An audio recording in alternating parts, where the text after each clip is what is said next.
Hello everyone, welcome back to our channel. আশা করছি তোমরা সকলে ভালো আছো, আমিও ভীষণ ভালো আছি। তোমাদের সকলকে সাথে নিয়ে আজকের ব্লগটা স্টার্ট করছি। তো চলো কন্টিনিউ ব্লগটা দেখো। আই হোপ আজকের ব্লগটা তোমাদের ভালো লাগবে। তো এইমাত্র স্নান করে নিলাম। আজকে আমার হচ্ছে ডক্টর দেখানোর ডেট। তার সাথে সাথে আজকে আমার মা আমাকে 9 মাসের সাথে রান্না করে খাওয়াবে। তো ডক্টর দেখাতে যাবো, আমি এখনই খাওয়া দাওয়া করে রেডি হয়ে ডক্টর দেখাতে যাবো। 10টার দিকে ডক্টর দেখানোর সময়। আর খুব তাড়াতাড়ি কথা বলছি কারণ খুব ব্যস্তর মধ্যে আছি। তোমার দাদা ভাইয়া চলেই আসবে, 9:30 বেজেই গেছে। ফটাফট 10 মিনিটের মধ্যে আমাকে রেডি হতে হবে। তো এখনও সকাল থেকে কিছু খাইনি। তো মা হচ্ছে রুটি বানিয়েছে আর সবজি বানিয়েছে, রুটি সবজি খেয়ে রেডি হবো। আর আমাদের মধ্যে 9 মাসে যেহেতু স্বাদ নেই, তো মা এমনি আমাকে অনেক রকম পদ রান্না করে খাওয়াবে আর কি, তাই জন্যই আর কি। তো চলো কন্টিনিউ ব্লগটা দেখো, আর বেশি বকবক করছি না। আর কেউ স্কিপ করে যেও না, আশা করি ভালো লাগবে। নতুন হয়ে থাকলে ভিডিওটা লাইক করে দিও, চ্যানেলটি সাবস্ক্রাইব করে দিও, আর ফেসবুক থেকে হয়ে থাকলে ফেসবুক প্রোফাইলটা আমার ফলো করে দিও। তো চলো দেখতে থাকো। একদম বের হয়ে তারপর তোমাদের সঙ্গে কথা হচ্ছে, কারণ বাড়ি থেকে বের হতে অনেকটাই লেট হয়ে গেছে আর খুব তাড়াহুড়োর মধ্যে ছিলাম, তাই একদম গাড়িতে উঠে তারপর ভিডিওটা স্টার্ট করেছি। তো চলো যাই, তারপর তোমাদের সঙ্গে দেখা হচ্ছে। বন্ধুরা আমরা চলে এসেছি, এখন যাব ডক্টরের এখানে। তো গাড়িটা আমরা পার্কের এখানে পার্কিংয়ে রাখলাম, রাজবাড়ি পার্কের পাশে। তো এখন যাব ডক্টরের এখানে। আর অনেকটাই লেট হয়ে গেছে, আমাদের 10টার দিকে দেখানোর সময়, আর এখন এই বেজে গেছে 11:15 কাছাকাছি। তো চলো যেতে থাকি। যেই গলিতে আমরা ডক্টর দেখাই ওখানটা আমাদের কারটা নিয়ে যাওয়া যাবে না, তাই জন্য পার্কিংয়ে কারটা রেখে তারপর টোটো করে যাচ্ছি আমরা। আমাদের ডক্টর দেখানো খুব তাড়াতাড়ি হয়ে গেছে, আমার বেশিক্ষণ সময় লাগে না, কারণ যেহেতু আমার 2 নম্বরই নাম। তো 10-15 মিনিটের মধ্যে আমার কিন্তু হয়ে যায়, হাইস্ট 10 মিনিট অপেক্ষা করতে হয়। তারপরে যে চলে এসেছে আমরা মিষ্টির দোকানে, এখান থেকে মিষ্টি আর দই নিয়ে নিলাম। তো বন্ধুরা আমাদের তো ডক্টর দেখানো হয়ে গেছে, তারপর ওষুধপত্র নিয়ে এদিকে মিষ্টি এগুলো দই কিনে নিলাম। এখন আমরা চলে এসেছি বাড়ির কাছেই প্রায়। তো তোমাদের দাদাভাই গেল একটু দরকারে, আমাকে একটু গাড়িতে বসিয়ে রেখে গেল, এখনই চলে আসবে। তো এখন বাড়িতে যাব। বাড়িতে এদিকে মনে হয় মার রান্নাবান্না প্রায় কমপ্লিটের দিকে, জানি না কি কি রান্না করেছে, একা হাতে সব মা করছে। আমি বাড়িতে থাকলে একটু হেল্প করে দিতাম, কিন্তু আজকে আমার ডক্টর দেখানোর ডেট পড়েছে, কি করা যাবে। তো চলো বাড়িতে যাই, তারপর দেখা হচ্ছে।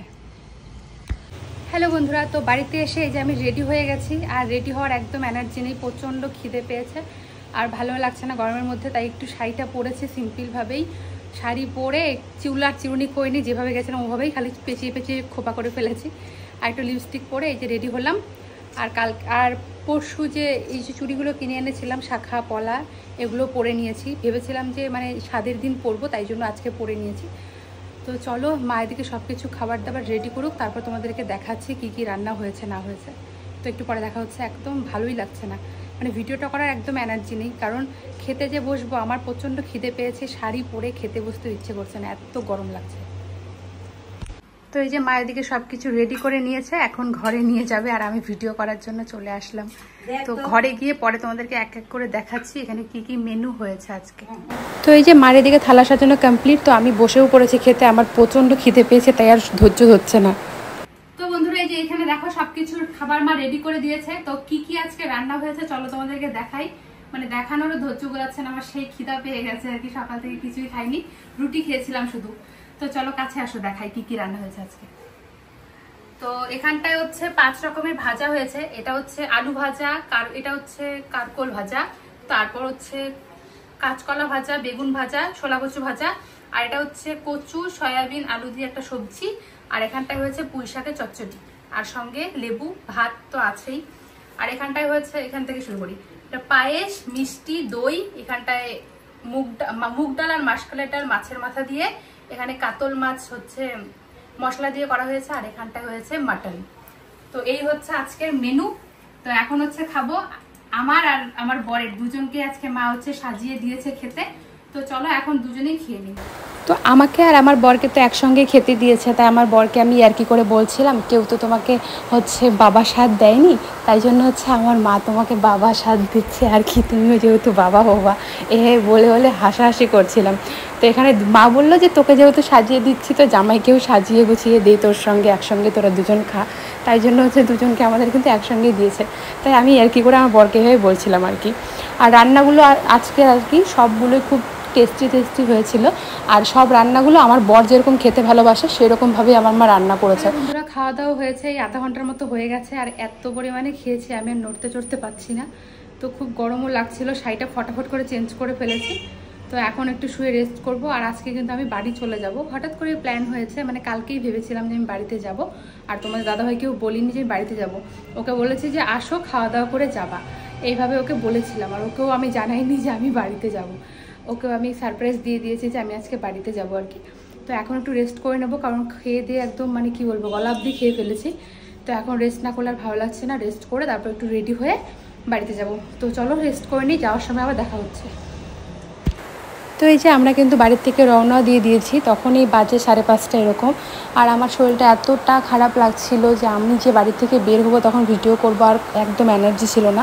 এরকম অসুস্থ আমি কখনো হইনি, একদম এত দুর্বল লাগছিল, এত শরীরটা খারাপ লাগছিল কি বলবো, তাই ভিডিওটা আর করা হয়নি। হ্যালো বন্ধুরা, কালকে তো আমি বাড়িতে চলে এসেছি, আসার পর আমি ভিডিওটা কন্টিনিউ করতে পারিনি। এত পরিমাণে কালকে আমার অসুস্থ লাগছিল নিজেকে যে আমি ভিডিওটা যে করবো, আমার একদম শরীরে এনার্জি ছিল না। এমনকি গাড়ির মধ্যে আসার সময় ভিডিওটা করেছি, তখনও আমি একদম ভিডিওটা করতে পারছিলাম না। খুব শরীরটা আমার মানে দুর্বল দুর্বল লাগছিল, আর একদম ভালো লাগছিল না। আর আজকে সকালবেলা উঠে তাই তোমাদের সঙ্গে দেখা হচ্ছে, আর এখন বেজে গেছে 6:45। তো একটু আগে ঘুম থেকে উঠলাম, উঠে শুধু যে চুলগুলো চিরুনি করে নিলাম, এখনও ঘর দৌড় কিচ্ছু গুছাইনি। তো এই কদিন তো আমি বাড়িতে ছিলাম না, তাই জন্য বেড কভার এগুলো চেঞ্জ করা হয়নি। তো আগে যাই, চা করে দেই সবাইকে, তারপর এসে ঘরের সব কিছু পরিষ্কার করব। তো চলো ব্লগটা দেখতে থাকো। আজকে আবার নতুন করে সকাল থেকে ব্লগটা স্টার্ট করছি। কালকে এত খারাপ লাগছিল কি বলবো।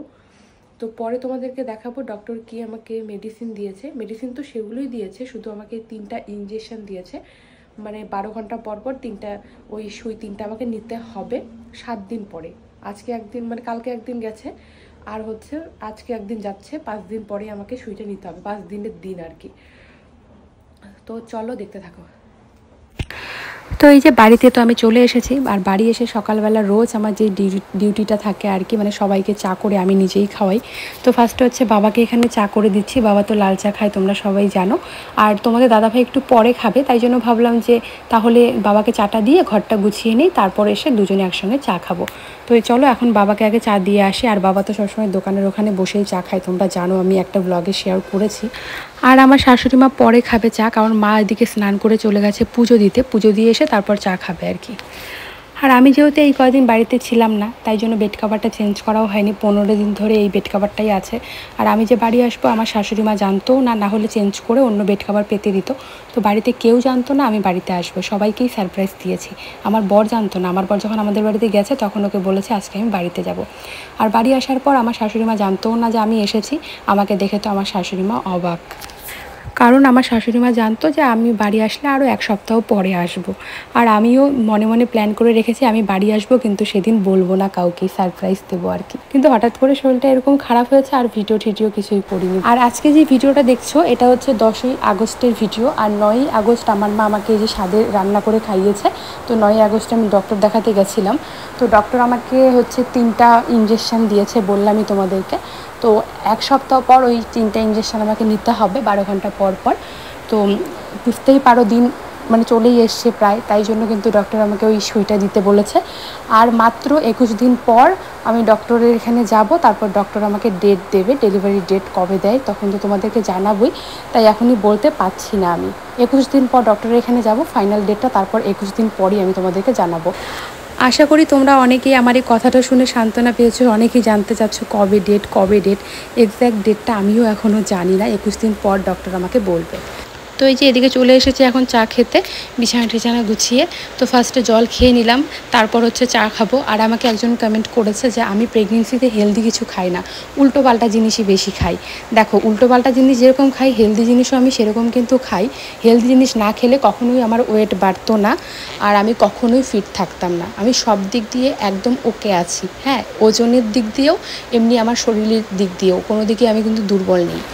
সকালে চা আমি করেছিলাম, আর রান্নাটা কিন্তু আমার শাশুড়িমাই করেছে। আর আজকে যেহেতু শনিবার করে মাছ সেরকম একটা বাজারে ভালো পাওয়া যায় না, কারণ অনেকে নিরামিষ খায়, তাই হচ্ছে আমার শ্বশুরমশাই আজকে বাজারে যায়নি। আজকে রান্না হচ্ছে পেঁয়াজের বড়া, ডাল, সয়াবিনের সবজি, আলু সেদ্ধ, এই দিয়েই সবাই খাওয়া দাওয়া করছি। বাবা খেয়ে গেছে, এখন আমরা 3জন একসঙ্গে খেতে বসেছি।